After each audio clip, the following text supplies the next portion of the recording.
Good morning. We're glad you're joining us on News First Now. I'm Matt Stafford. Welcome to News First 5 today on News First Now. It's Monday, June 6th. I'm Matt Stafford. Locals are ready to start revving up their engines for the race this weekend, but it's time for fun tonight. We'll give you a look after the break.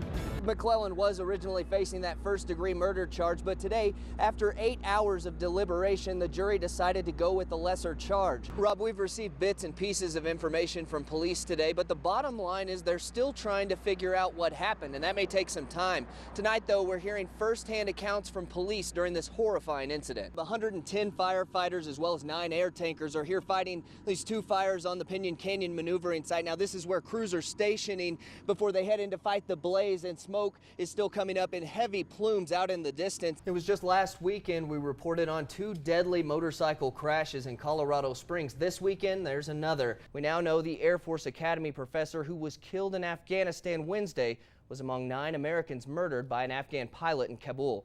A lawmaker wants tougher punishments for repeat DUI offenders. Representative Claire Levy from Boulder plans to introduce a bill next month, possibly requiring mandatory jail time for second-time DUI offenders. Steve LaRock has a reminder of what happened in September of 2009 every time he laces up his running shoes. LaRock was shot in the knee while helping others injured during an ambush in Afghanistan. 5 people were shot and 1 person died. LaRock is now the only one of them who can run, even though he was told he probably wouldn't be able to and that he should need a cane. My job, I'm an infantryman and in the Army, and that's not a job you can do with a cane. He told himself that just wouldn't work, so he went to work. He called his sister about a week later to tell her they were going to run a marathon. I've always wanted to run a marathon, and it was always just, pushing it off, and it took me getting shot and being afraid of never being able to run again to finally go through and do it. He was just cleared to run 6 months ago, and from there it was slow starting out. But he's worked and added miles until he felt like he was ready. But he says looking back, where you begin isn't really that important. It's not a matter of really finding a starting point, it's more of a matter of finding the end point. That end is just 26.2 miles away in the Denver Marathon Sunday, LaRock's first. He says he wouldn't be ready without help, but also he needed a lofty goal for himself. If my goal was to just be able to walk again or just to be able to run 2 miles again, then I don't think I'd be as far recovered as I am. And on Sunday, he'll find out just how far that really is. Now, they're saying roughly 10 million empty square feet of commercial real estate space in the Springs. Putting that in perspective, that's the equivalent of more than 173 football fields with both end zones. Nicole, police say this has been going on for months, and what they're looking for is your catalytic converter. It's part of your exhaust system, and it cleans your emissions before they come out at the back. Now, the thieves are after the metals that make up this catalytic converter, and mechanics that we spoke to around town, they say this trend's picking up. Monday night, Brandon Ridenauer looked up the Crime Stoppers website just like he does often while training a new guy on the staff. It's not any kind of official training protocol or anything like that. It's just something that I like to do. But this time, something was different. It jumped right out of me. I couldn't believe it. I was taken aback. I pulled it up on the internet, and the guy at the top of the list was sitting right here at the computer. I tried to be as calm as I could at that time. Featured fugitives list right there, and you see them right there in front of your face. Yeah. How do you not scream? Yeah, I was pretty surprised. I don't know. I was just trying to stay as calm as I could. Now take a look at this convertible made out of 3,000 hot pink cupcakes. The car kicked off a car show in Myrtle Beach today. Yeah, this car is unlike any other in the show. Why? Well, because you can eat it. You're going to get in a little trouble when you eat the wheel off that car. Well, moving on, a German teen's probably grounded today after her house party got out of control.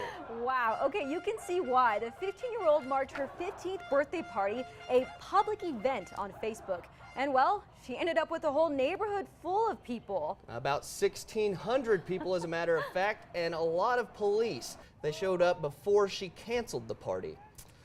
Guess she had no choice. 15 years old, she's probably going to be grounded until she's about 25 years old. That is a lot of people. Pretty popular, though. Wow. The mural restoration is an ongoing project, and he's taking donations to help pay for paint and materials. Isn't that beautiful? It is. I always think those things look really neat, and I would love to participate, but Frank probably wouldn't want me out there painting on his mural. I would probably mess some things up. Me neither. They get cooperative. Peter Sprunger-Frase's bike clinic is filled with some of the lost and forgotten parts of bicycles that people thought showed no promise. But Peter brings them back. To bring life to these bikes, that's what we're trying to do here, and then give them away to homeless and financially challenged people. Fixing broken bikes in hopes of fixing broken people. So they can get to those job interviews, get to their work, get to the appointments that they need to get to. Sprunger-Frase has been doing this with his heart and his hands for the last 17 years and has quite a waiting list. But now he's getting help from the Pikes Peak Justice and Peace Commission, getting donated slightly used bikes. We can start getting those out to the people who need bikes right away and help that waiting list get pared down.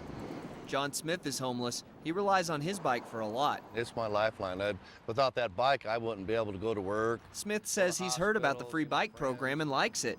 The big question for some is, will people use the bikes or just sell them? Does that seem like something that you would see happening? It could happen, but I really doubt it because the people that really need a bike, they're more sincere than the other ones. Sprunger-Frase says in 17 years he can count on one hand how many have been sold to a pawn shop. But he says his success rate doesn't come from being strict about who gets a bike and who doesn't. It's simply knowing who he's giving it to. It's more that we become friends. Well, creativity is huge, especially when it comes to business, but trending right now on the web, call it clever marketing or simply an attempt to survive, a California farmer is going online to sell avocado gift boxes. Here's what we've been looking at, though. This line of storms has been developing all the way from down here in Casper all the way down south of Colorado, so pretty big system and still continuing to grow. We'll keep our eyes on it. Thank you so much for tuning in. Hope you enjoy the rest of your day, and don't forget you can get the latest local news all day long on newsfirst5.com, and be sure to join us for more local news tonight at 5:30 and 10.